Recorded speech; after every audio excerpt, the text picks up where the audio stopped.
So hello everyone, welcome again to a live session of Manula classes. I'm Dinesh Kumar. I will take your the Hindu news analysis today, and in the news analysis I will discuss the most important news from your examination point of view. So first news before us is election commissioners should not be yes man Supreme Court. So basically Honorable Supreme Court has held that, and particularly Justice K.M. Joseph, that this election commissioner should not be yes man. Now, this yes man means that India is a democratic country and free and fair elections are the part of democracy. So, such bodies like election commissioner or election commissions are created with the view that there would be independence of these bodies and election will take place in the free and fair manner. But basically, what happened if the election commissioners are yes man of the government? Yes man here means if they will not deny or they will not oppose any action taken by the government or any suggestion made by the government, then it is the apprehension on the part of honorable court that they will not be able to discharge their duty in a proper manner and well-manner or as per the desired of the constitution. Now, government has appointed Mr. Arun Goyal as the chief election commissioner, but there are concerns regarding the independence of this person because it was the apprehension of honorable Supreme Court in this news that this is a weak man and this person has the same ideology as that of government and there is some hanky-panky in this particular appointment. So honorable Supreme Court has asked the files of this person, means Arun Goyal, from the government. This file should be produced in the 24 hours and then honorable Supreme Court will check that whether the appointment was according to the constitutional norm and whether this person will go against the decision of government or whether this person will be entitled to discharge his responsibility in a proper manner. Now this is the news again. ISRO to launch OceanSat 3 8 nano satellite. So basically Indian Space Research Organization, this is known as ISRO, इसने launch की है earth observation satellite 6 जिसको हम बोलते हैं EOS 6 and it has also launched 8 nano satellite on November 26. The Polar Satellite Launch Vehicle PSLV C-54 will launch this satellite. तो ये information आपके लिए इंपॉर्टेंट है, इससे MCQ बन सकता है कि कौन सी मिसाइल लॉन्च की है. तो मिसाइल है ओशियन सैट 3, ठीक है, और it will B launched by the PSLV, the polar satellite launch vehicle PSLV C-54 के द्वारा ये लॉन्च की जाएगी. अब एक इंपॉर्टेंट क्वेश्चन आपके लिए ये है कि ये कहाँ पर है, इंडियन स्पेस रिसर्च सेंटर. तो ये इसका नाम है Satish Dhawan space research centre, Sriharikota में है, ठीक है. Now we come to this news. This is very important news, fixing India's malnutrition problem. तो इसमें जो ऑथर है सुवोजी चट्टोपाध्याय, ये इन्होंने लिखा है कि द इंडियाज रैंक, तो मींस ग्लोबल हंगर इंडेक्स एक मेजरमेंट होता है. ये ग्लोबल हंगर इंडेक्स जो है इसमें टोटल 121 कंट्रीज हैं और 121 कंट्रीज में से इंडिया की जो रैंक आई है वो 107 आई है. नाउ ये जो GHI है मींस ग्लोबल हंगर इंडेक्स, ये it is an important indicator of nutrition particularly among children as it look at the stunning, wasting and the mortality among children. तो देखो ये तीनों फैक्टर्स को ये देखता है. स्टनिंग मतलब ग्रोथ उससे से ना होना, wasting and the mortality rate, ये तीन फैक्टर्स पर काम करता है. अब इसमें इंडिया की जो रैंक आई है वो 107 आई है आउट ऑफ 120 मेंबर्स या out of 120 points. Now question ये है, earlier these allegations that India's rank is so poor were considered by the government that it is the conspiracy against the government. पहले इनको ऐसा माना गया कि ये जो इंडिकेटर जिसमें कि इंडिया की रैंक काफ़ी हाई दिखाई गई है, और यहाँ पर हाई रैंक का मतलब है कि काफ़ी इंडिया में प्रॉब्लम है regarding the male nutrition and other factors. तो it is the conspiracy against the government. लेकिन अगर हम फैक्ट की बात पर देखते हैं तो it is not a conspiracy, because इसके पीछे कई रीजन्स हैं. देखिएगा आगे लिखा हुआ है कि India's national family health survey, NFH5 from 2019 to 21 reported that the children below the age of 5 years 35% were stunned. मतलब 2019 से 21 तक जो चिल्ड्रन थे हमारे 5 ईयर्स से कम एज वाले, उनकी 35.5 वर्ग जो है स्टंड थे, मतलब उनकी लंबाई नहीं हो रही थी, बढ़ रही थी। And 19.3 showed wasting and 32.1 were underweight, यानी कि उनका जो एक होता है BMI, बॉडी मास इंडेक्स, सो मतलब एक प्रॉपर डेवलपमेंट के लिए BMI को हम रेफर करते हैं, तो उसके हिसाब से ना उनकी ग्रोथ हो रही थी और ना उनका वेट बढ़ रहा था। अब now what are the reason behind this malnutrition? So author ने सजेस्ट करे हैं मेनली दो रीजंस क्या हैं? First reason is that the government is not providing adequate fund to the scheme. This is the first reason, that जितना fund हमारी इन scheme को चलाने के लिए चाहिए, जैसे लाइक द पोषण स्कीम और वेरियस अदर स्कीम, उतना फंड गवर्नमेंट ने इनको एलोकेट नहीं किया है। सेकंड पॉइंट इज ये कि these are not effectively implemented. So first point, lack of fund from the side of government, and second point is कि जितना फंड इनका जो इफेक्टिव इम्प्लीमेंटेशन नहीं है। Now the author has suggested some measures. So author ने suggest किया है कि we should directly transfer fund in the account of the beneficiary. अगर हम इस फंड को डायरेक्टली बेनिफिशियरी के अकाउंट में ट्रांसफर करेंगे, then it will give a better choice to the beneficiary. Means suppose that अभी हम क्या करते हैं, अभी हम मिड डे मील देते हैं या और उनको और तरह के खाना देते हैं, यानी कि हम प्रोडक्ट सप्लाई करते हैं। लेकिन ये कहते हैं कि अगर हम वो प्रोडक्ट सप्लाई ना करके डायरेक्टली उनको उनके अकाउंट में पैसे भेज दें, तो उससे वो बेटर चॉइस कर सकते हैं कि उनको क्या खाना है और किस तरह से खाना है। तो they will not be compare to eat whatever has been provided by the government. This is the first point. लेकिन ऑथर अपने आप इस बात को मानते हैं कि this is not the complete solution. Complete solution क्यों नहीं है? Because we of the society we will also face some problems like an accountability initiative budget. अब ना देखिए यहाँ पर क्या है कि हमारे देश में सन की प्रेफरेंस होती है, सन प्रेफरेंस, ये देखिएगा यहाँ पर सन प्रेफरेंस। सो सन की प्रेफरेंस होती है, तो अगर सन होता है तो उसको हम ज़्यादा न्यूट्रिशियस फूड देते हैं in comparison to the girl. तो इन्होंने कहा कि जो अगर हम कैश ट्रांसफर कर देंगे, then it will be in the description of the beneficiary whether to give more food to the son in womb और टू द, जो अगर उसका बच्चा है जो पैदा हो चुका है और बिलो 5 ईयर है, द वेदर मोर फूड और nutritious food to the son, and in this situation the girl will be at the disadvantage position. so it will not provide the solution to this problem. तो इन्होंने कहा है कि this cash transfer in the account of the beneficiary is not the whole solution और is not a panacea, rather it is one of the solution. So इस problem से overcome होने के लिए वी नीड टू रिक्वायर और we need a holistic approach. हमारे पास एक होलिस्टिक अप्रोच होनी चाहिए।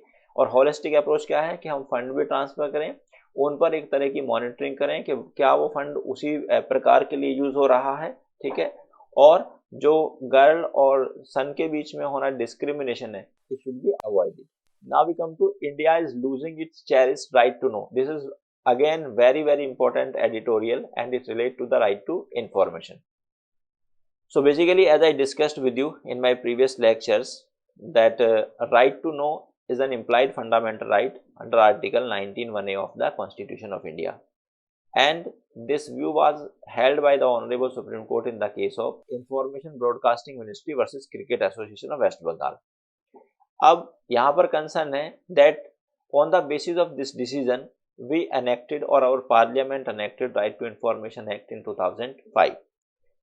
जब ये राइट टू इंफॉर्मेशन एक्ट 2005 में हुआ था, so the status of the Central Information Commissioner was like that of the Supreme Court judge, ठीक है, और चीफ इलेक्शन कमिश्नर। तो उस टाइम पर इलेक्शन जो सेंट्रल इंफॉर्मेशन कमिश्नर है, इनके पास काफ़ी पावर होती थी, and he was able to take the hard decision even against the government. तो गवर्नमेंट के खिलाफ ये हार्ड डिसीजन ले सकते थे। But now there has been an amendment in 2019।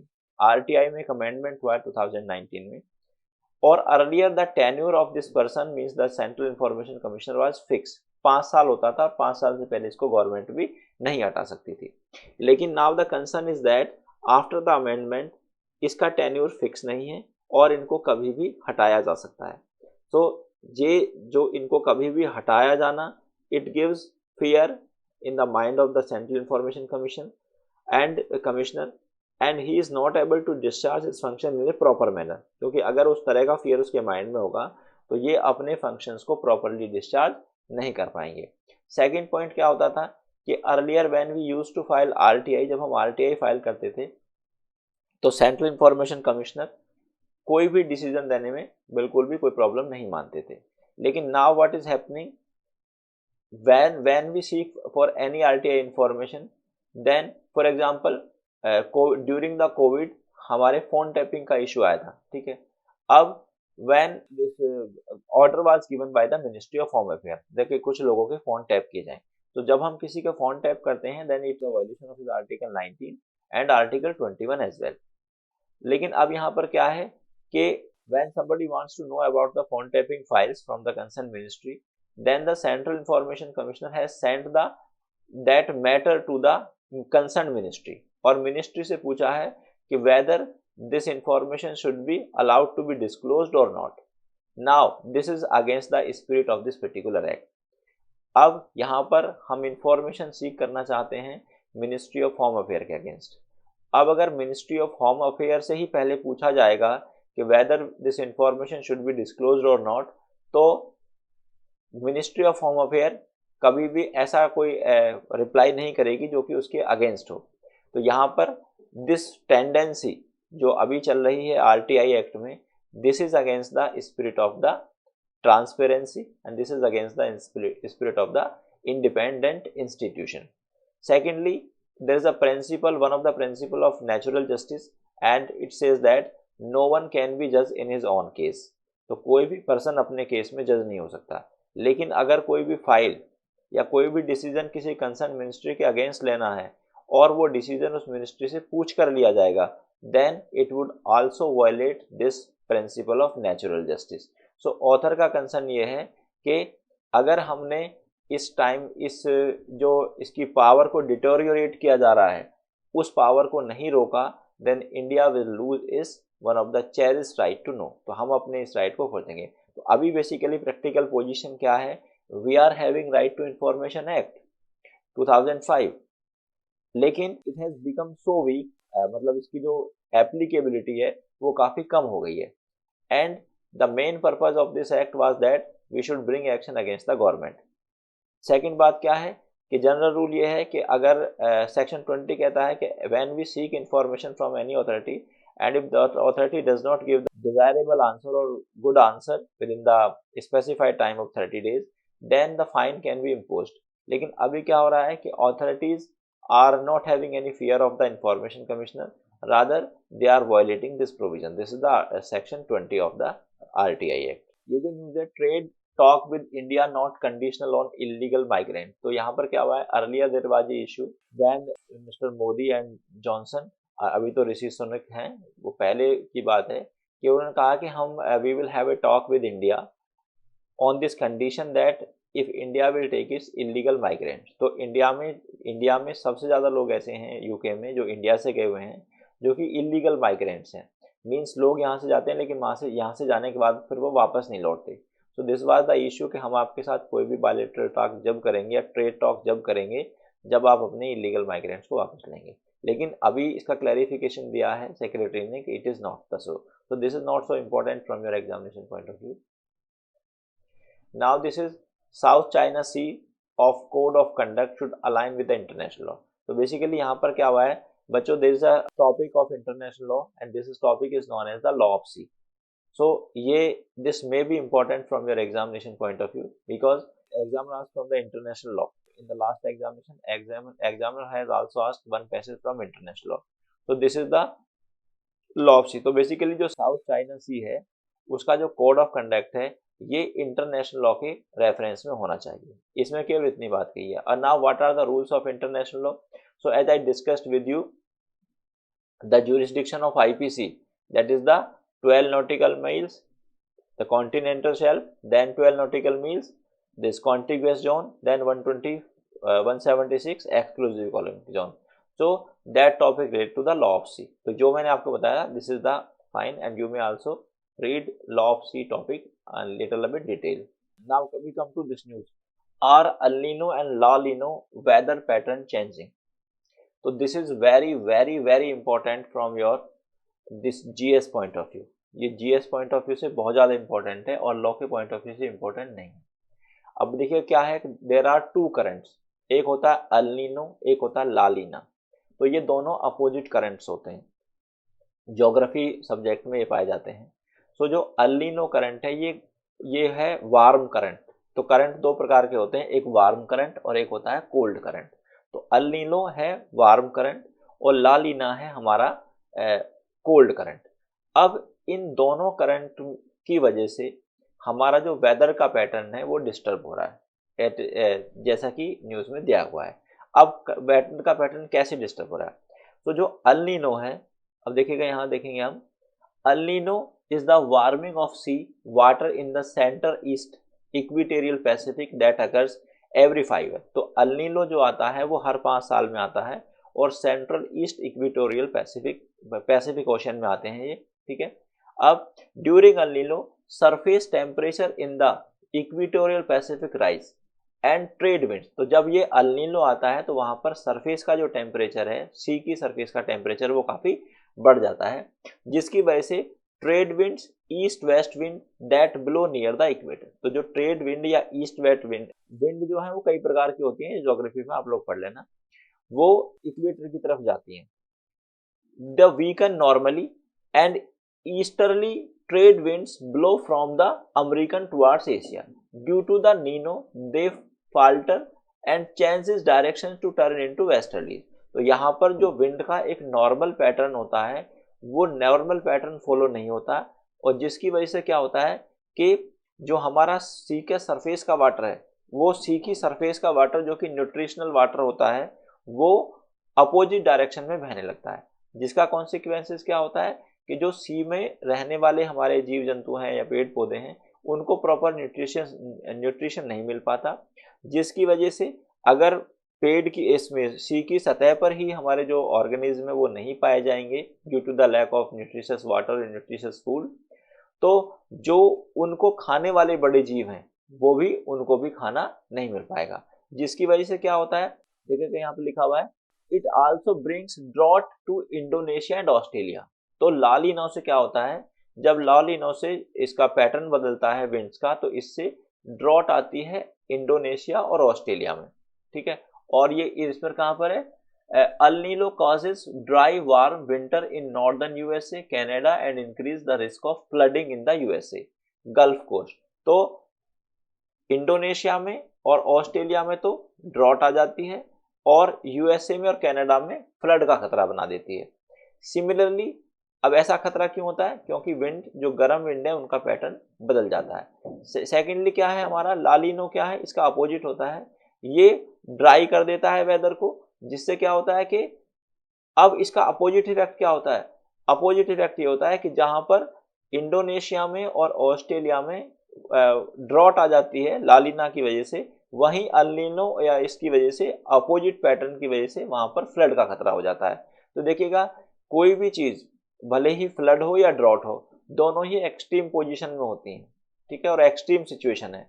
सो यहाँ पर बिकॉज ऑफ दिस, तो एक्सट्रीम सिचुएशन तो कोई भी अच्छी नहीं है किसी के भी लिए, ना किसी एनवायरनमेंट के लिए, ना हम लोगों के लिए, ना किसी भी ऑर्गेनिज्म के लिए. तो यहाँ पर कहता है कि जो हमारा अल नीनो और ला लीनो है, it changes the pattern of weather.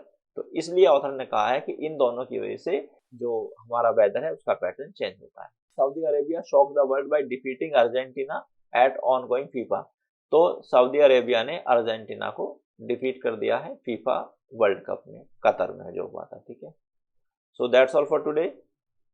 I will come again with the next The Hindu News Analysis. Till then, thank you very much. Goodbye.